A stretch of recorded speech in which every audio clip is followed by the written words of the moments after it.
In the early hours of March 2, 2018, the Shaughnessy home, nestled in a quiet suburban neighborhood, stood as a symbol of safety and comfort. The night was peaceful, with only the soft rustle of leaves in the breeze and the distant hum of a city at rest, but this calm was not to last. In an instant, the security system that was meant to safeguard the family from the dangers of the world failed them. Silently and without warning, the alarm system was remotely deactivated, leaving the home exposed to the night's unseen threats. Two figures cloaked in the shadows of the early morning approached the house with calculated steps. Their presence was almost ghostly as they slipped through a side window, their movements quick and deliberate.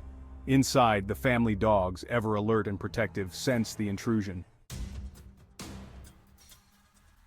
Their barking erupted, a chorus of urgency that echoed through the house, waking Ted Shaughnessy from a deep sleep. Ted, still groggy and disoriented, was no stranger to the responsibilities of protecting his family. He had always been the bedrock of the Shaughnessy household, a man whose calm demeanor and quick thinking could diffuse any situation. But this was different. This was a nightmare unfolding in real time. Driven by the instinct to protect, Ted grabbed his gun from the bedside drawer and moved cautiously through the house, each step heavy with dread. As he reached the kitchen, the heart of their home, he was met with a sight that froze him in place. From the shadows, a figure emerged, silent, menacing, and armed. Time seemed to slow as Ted realized the gravity of the situation, but before he could react, the intruder's gun fired. The sound of the gunshots was deafening, reverberating through the walls, shattering the once peaceful night.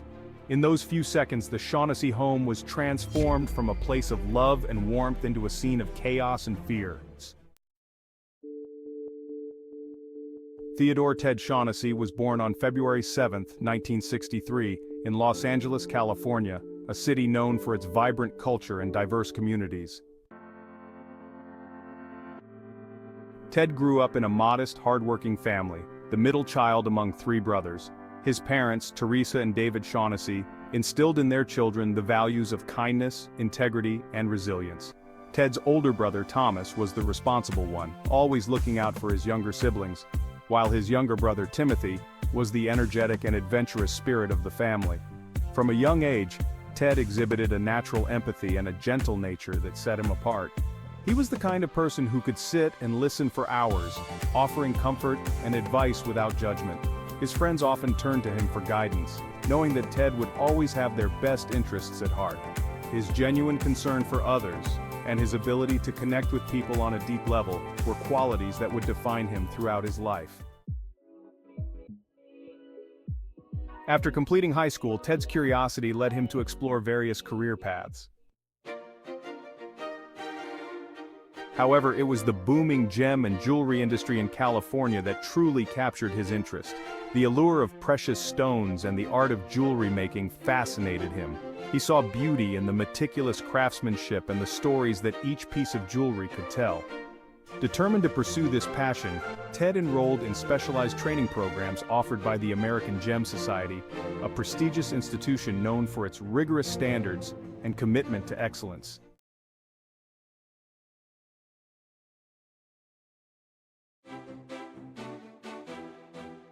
As time passed, Nicholas began to learn to drive under Ted's careful guidance.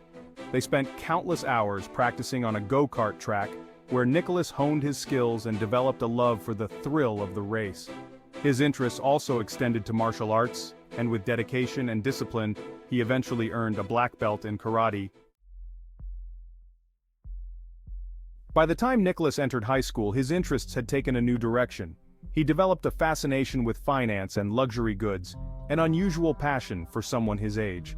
By then, he had already achieved his black belt in karate, and frequently discussed financial matters with his two closest friends, Spencer and Tyler. However, Nicholas's constant need to show off his wealth and possessions often made others uncomfortable, including his friends. Despite this, Nicholas managed to win the heart of a young girl named Jacqueline, who had recently moved to Austin from New Jersey after her parents' divorce. The two began dating, and in 2016, Nicholas introduced her to his family. Although the evening began somewhat awkwardly, by the end of dinner, Ted and Corey were charmed by Jacqueline's warmth and intelligence. Jacqueline, who had suffered physical abuse at the hands of her father, found refuge in the Shaughnessy home. Once Corey learned the reasons for Jacqueline's extended stays, she welcomed her into the family with open arms. The young couple took up residence in a room on the ground floor of the house, and Corey, always nurturing, did her best to care for Jacqueline, even gifting her a beautiful diamond pendant for her 19th birthday, in keeping with the family's love for gemstones. As Nicholas neared the end of high school, his obsession with making money only grew stronger. He even wrote a detailed article for the school newspaper outlining a plan to get rich by working from home in the stock market. In July 2017, after graduating from high school, his mother agreed to loan him $30,000 to start his own business.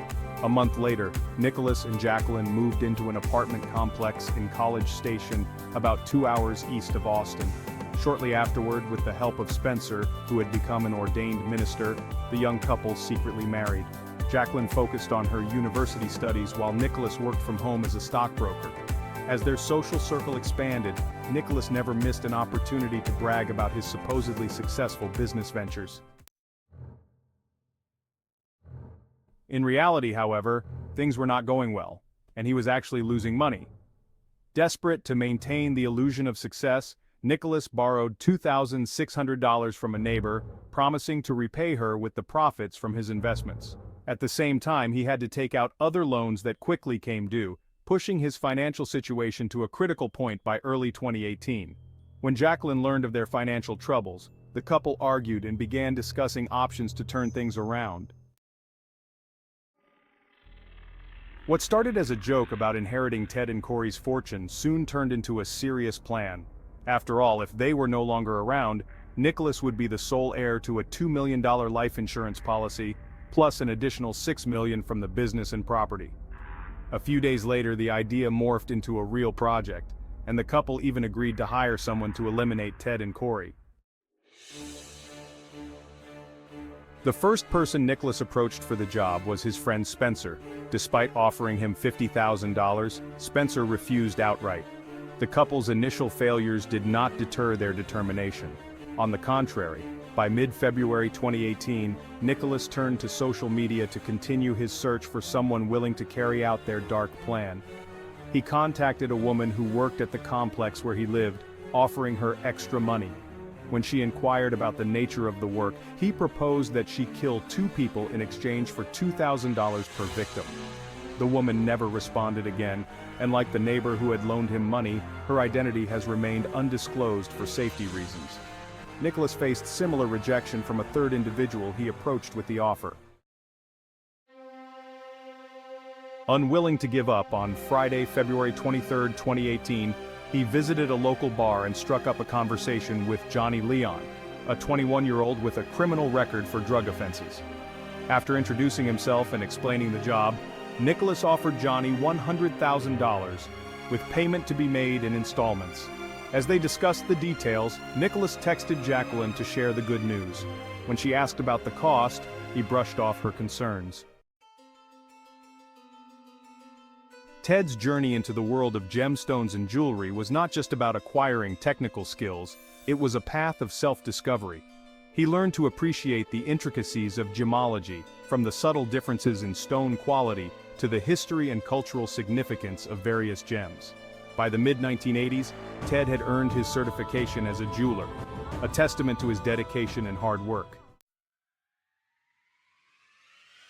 It was around this time that fate intervened in the form of a chance encounter in Phoenix, Arizona. During a trip to the city, Ted decided to unwind at a local arcade, a popular hangout spot for young people at the time. It was there that he met Corey, a young woman with an infectious smile and a passion for art. Corey had been born in 1966 in Weinberg, Arizona, a small, picturesque town surrounded by the rugged beauty of the desert. Growing up in such a unique environment had nurtured her love for painting, particularly the stark and stunning landscapes that defined her home. Corey's artistic talents were more than just a hobby, they were a way of life. She pursued a degree in fine arts, dedicating herself to capturing the essence of the desert in her paintings. Her works were filled with the vibrant colors and textures of the natural world, a reflection of her deep connection to the land. When she met Ted, she found someone who shared her appreciation for beauty, albeit through a different medium. Their initial conversation quickly revealed a mutual interest in jewelry design, and from that moment, their bond was forged. As their relationship blossomed, Ted and Corey found themselves increasingly drawn to the idea of combining their talents. Ted's knowledge of gems and Corey's artistic sensibilities seemed like a perfect match. They began dreaming of a future where they could create something truly unique together, a jewelry business that would reflect their shared passions. Ted, ever the pragmatist, knew that they needed experience before they could turn their dream into reality. He found work in local pawn shops, gaining first-hand knowledge of the jewelry trade. Corey, after completing her degree, joined him in the industry, learning the ropes and developing her own expertise. Their partnership, both personal and professional, grew stronger with each passing day. In 1988, Ted and Corey took the next step in their journey by getting married. Their wedding was a simple, intimate affair, attended by close friends and family. It was a celebration not just of their love for each other, but of their shared vision for the future. After years of honing their skills and saving every penny they could, the couple made a bold decision in the early 1990s. They would move to Austin, Texas and start their own jewelry business. The move to Austin was a significant turning point in their lives. The city, known for its eclectic culture and thriving arts scene, provided the perfect backdrop for their venture. In 1995, after years of hard work, sacrifice and perseverance, Ted and Corey finally opened the doors to their own jewelry store. The store was more than just a business. It was the embodiment of their dreams, a place where their creativity and passion could flourish. Ted's dedication to his craft was evident in every aspect of the store. He took pride in personally selecting each stone, ensuring that only the finest gems made it into their collection. His interactions with customers were more than just transactions. They were opportunities to share his love for jewelry and to help people find pieces that would become treasured keepsakes. Corey, meanwhile, brought her artistic flair to the business, designing custom pieces that blended traditional craftsmanship with modern aesthetics. Together, they built a reputation for quality and integrity, earning the trust and admiration of their community.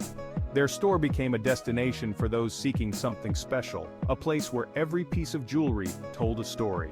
Ted and Corey's journey from that chance meeting in a Phoenix arcade to the opening of their store in Austin was a testament to their love, determination, and shared vision. But as their business thrived and their life seemed to be on an upward trajectory, the events of March 2, 2018 would cast a long, dark shadow over everything they had worked so hard to build. Theodore Ted Shaughnessy's patience and care in dealing with customers quickly made his jewelry shop a beloved establishment in the community. His warm demeanor and genuine interest in helping people find the perfect piece of jewelry earned him a stellar reputation. It wasn't long before word spread, and the shop became well known not just for its exquisite pieces, but for Ted's kind-hearted and generous nature. People came to trust him not just as a jeweler, but as a friend. Thanks to their financial success, Ted and his wife Corey were able to accumulate a net worth of around $6 million. This wealth allowed them to build an impressive home on the outskirts of Austin, Texas, a true testament to the hard work and dedication they had poured into their business. However, despite all their success, there was one thing missing from their lives: a family. For reasons that were never publicly disclosed, Ted and Corey decided to adopt rather than have biological children. After completing the necessary paperwork, they received the joyful news in early 2000 that a child was waiting for them in Ukraine. The anticipation was almost unbearable as they prepared for their trip, their hearts filled with a mix of excitement and nerves. The moment they laid eyes on the little boy, any lingering doubts melted away. His name was Nicholas, and at 16 months old he was the answer to their prayers.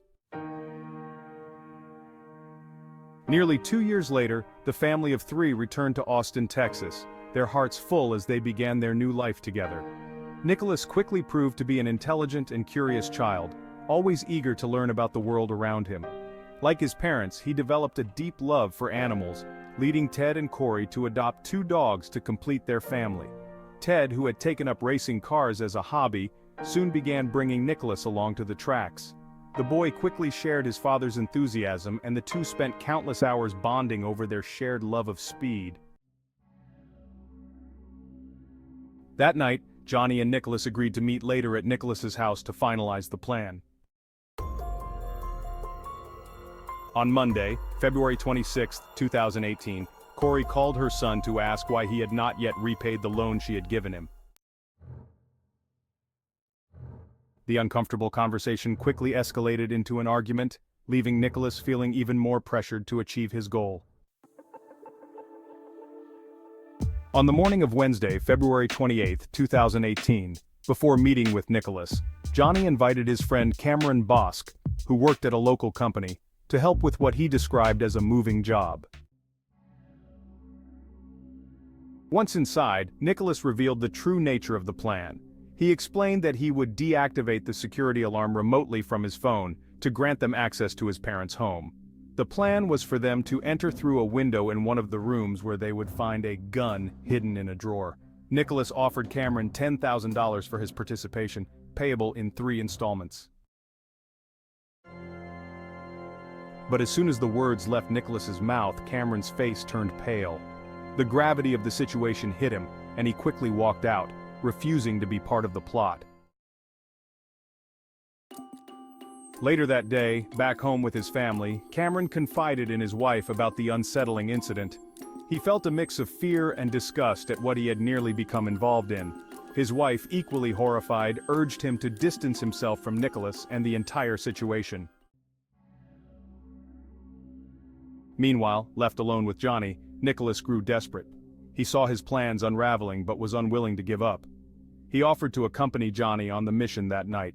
They drove to Austin, both of them tense and silent, the weight of their dark intentions hanging in the air. But after several hours of driving, Nicholas realized he couldn't go through with it. His resolve crumbled, and they returned to College Station, defeated. The following day, Johnny introduced Nicholas to Arian Smith, a 23-year-old who had recently been released from prison after serving time for drug-related offenses. Despite his criminal past, Arian was eager for the money and willing to join the plan. With renewed determination, Nicholas laid out the details once more, and they agreed to carry out the attack on March 2, 2018. On Thursday, March 1, 2018, Theodore and Corey Shaughnessy finished their usual workday at the jewelry store. After a quiet dinner, they went to bed as usual, unaware of the danger looming over them. Meanwhile, Johnny and Arian exchanged numerous messages, meticulously preparing for the task ahead.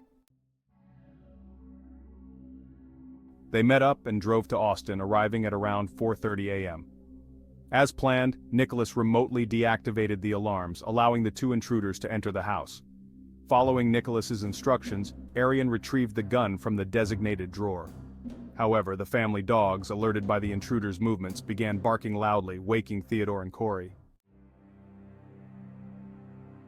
Still groggy from sleep, Theodore instinctively grabbed a gun and headed toward the kitchen to investigate the noise. But before he could react, Arian, in a panic, fired several shots, hitting Theodore and causing him to collapse. In the chaos, one of the intruders also shot one of the family dogs. The sound of gunfire jolted Corey awake. Grabbing her own gun, she positioned herself in the doorway of the bedroom and fired down the hallway, determined to defend her home, even though she couldn't see the intruders. Her actions, though they didn't injure the attackers, were enough to scare them off.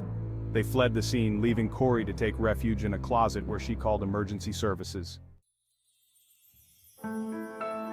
It was nearly 5 a.m. when the police arrived. Their response delayed because they initially went to the wrong address. During those agonizing minutes, Corey remained on the line with the 911 operator, her voice trembling as she described the events that had just unfolded. When the operator finally instructed her to leave the closet and open the door for the officers, Corey, still shaken, complied. Both she and the police were confronted with the horrific aftermath of the attack on Theodore. He was pronounced dead at 5:14 a.m. Corey, through tears, made the heartbreaking call to her son Nicholas to inform him of what had happened.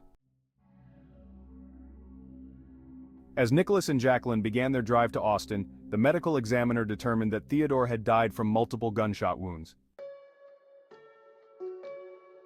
Meanwhile, detectives initiated the investigation, combing through the crime scene for any clues. What struck them most was the sheer number of bullet holes in the walls and scattered across the floor. They were able to reconstruct the attack with precision, noting every detail. Additionally, since only a side window was slightly ajar, they concluded that the intruders had likely used that window as their point of entry.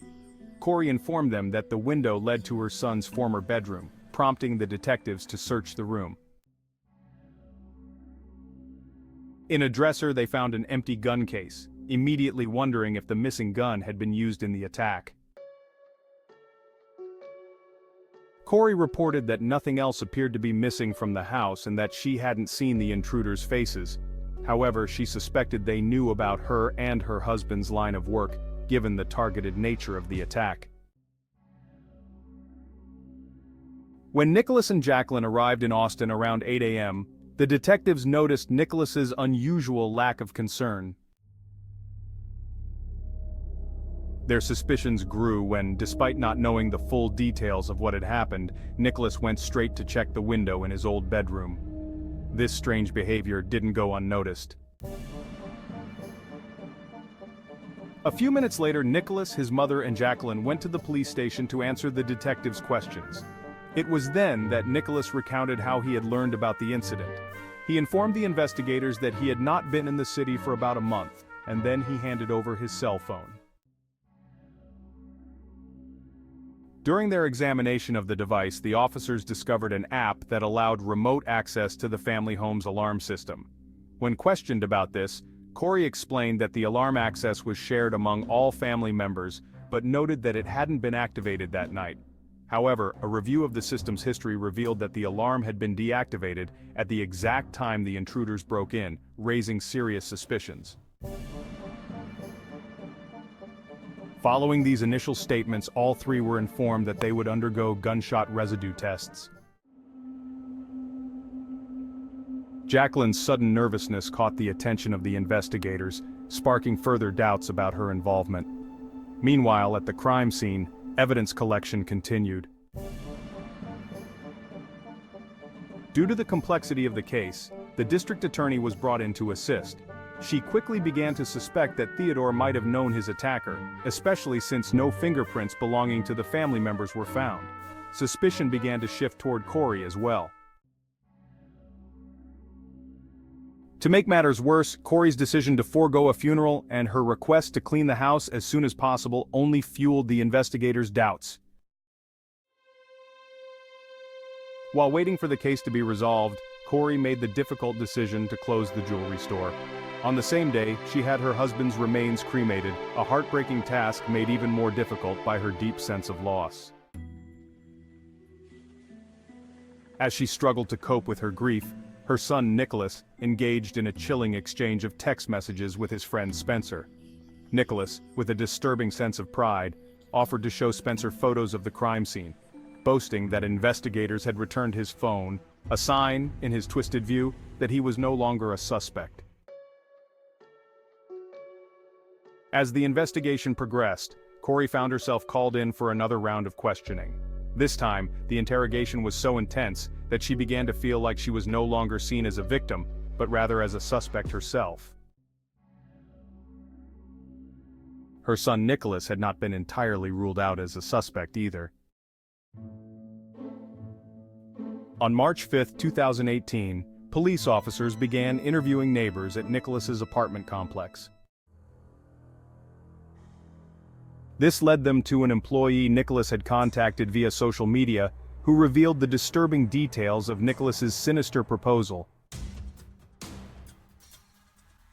A few days later, armed with a search warrant, officers searched Nicholas and Jacqueline's apartment. What they found only deepened the mystery: ammunition matching the bullets recovered from the victim's body, and a marriage certificate exposing their secret wedding. The police also seized a computer, further complicating the case. When Corey learned of her son's secret marriage, she was devastated and speechless. She confronted Nicholas, reproaching him for not handling things properly and assuring him that there was no need to hide the marriage. She even expressed that had she known, she would have organized a proper wedding. Despite the mounting suspicions against him, Corey remained steadfast in her belief in her son's innocence, even as Nicholas and Jacqueline moved back into the family home.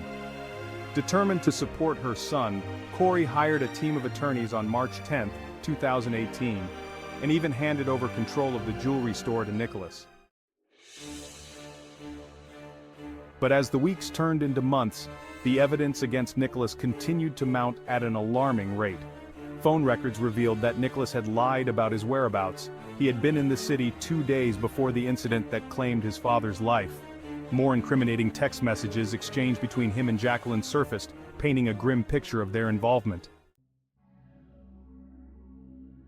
By May 2018, detectives had located Spencer and interviewed him at the station. Spencer, without much pressure, disclosed the chilling details. Nicholas had expected to inherit a substantial amount of money by eliminating his parents. He even provided text messages to support his claims, which ultimately cleared him of any suspicion. By the end of May, Nicholas and Jacqueline were arrested, both charged with criminal solicitation to commit capital murder. Nicholas's bail was set at $3 million, and Jacqueline's at $1 million. Faced with sworn statements and overwhelming evidence, Corey finally began to grasp the full extent of the nightmare she was living. Meanwhile, authorities hoped that time behind bars would compel the suspects to reveal the name of the actual killer. However, as neither showed any signs of cooperation, the officers prepared to take further action. During the first week of July 2018, one of the detectives meticulously reviewed the security camera footage from Nicholas and Jacqueline's home, focusing on the days leading up to the crime. To his surprise, he discovered an image of Nicholas greeting two men at the front door, one of whom was wearing a shirt with the logo of a local company. Following this lead, the detective visited the company and identified the man as Cameron, quickly obtaining his address.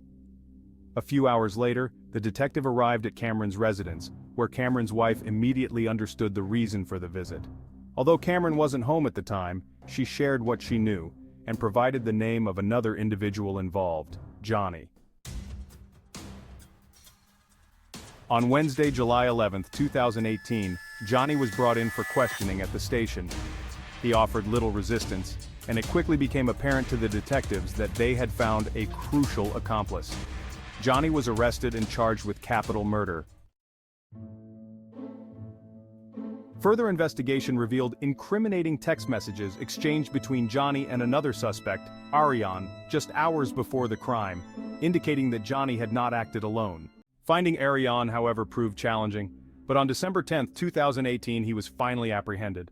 During his interrogation, Ariane broke down under the weight of questioning, expressing deep remorse for the tragedy his actions had caused. He eventually admitted to being the one who fired the shot that killed Theodore, and directed detectives to where they could find the missing weapon, one of Nicholas's guns. Jacqueline, meanwhile, admitted that she had been aware of her husband's intentions from the start. Her cooperation earned her a reduced bail. With all the pieces in place for a trial, the district attorney initially planned to seek the death penalty for Nicholas. However, in the spring of 2021, the district attorney left her position, and her successor quickly offered plea deals to the three defendants. The plea deal allowed them to plead guilty to a reduced charge of murder in exchange for a 35-year sentence with the possibility of parole. In the end, all three accepted the offer. Jacqueline, who by that time was divorced, also agreed to plead guilty to attempted solicitation of capital murder, hoping for a more lenient sentence. On June 20, 2023, Jacqueline was sentenced to 4 months in jail, 10 years of probation, and 300 hours of community service. Additionally, her passport was revoked, and she was prohibited from leaving the state of Texas without first informing her probation officers. As part of her sentence, the court ordered that Jacqueline serve 2 days in jail every year on the anniversary of Theodore's death. Corey, unable to attend the hearing, recorded a message that was played in court as her victim impact statement. In later interviews, Corey reflected on how Nicholas and Jacqueline had shattered her world, taking away what she loved most. With remarkable strength, she set out to overcome the cruel loss of her husband and the devastating betrayal by her son, with whom she never spoke again. Thanks for tuning in to True Crime Documentary. If you're intrigued by mysteries from around the world, check out our new channel, Crimes, where we dive into the gripping true crime stories. Don't miss out. Subscribe now for more thrilling investigations.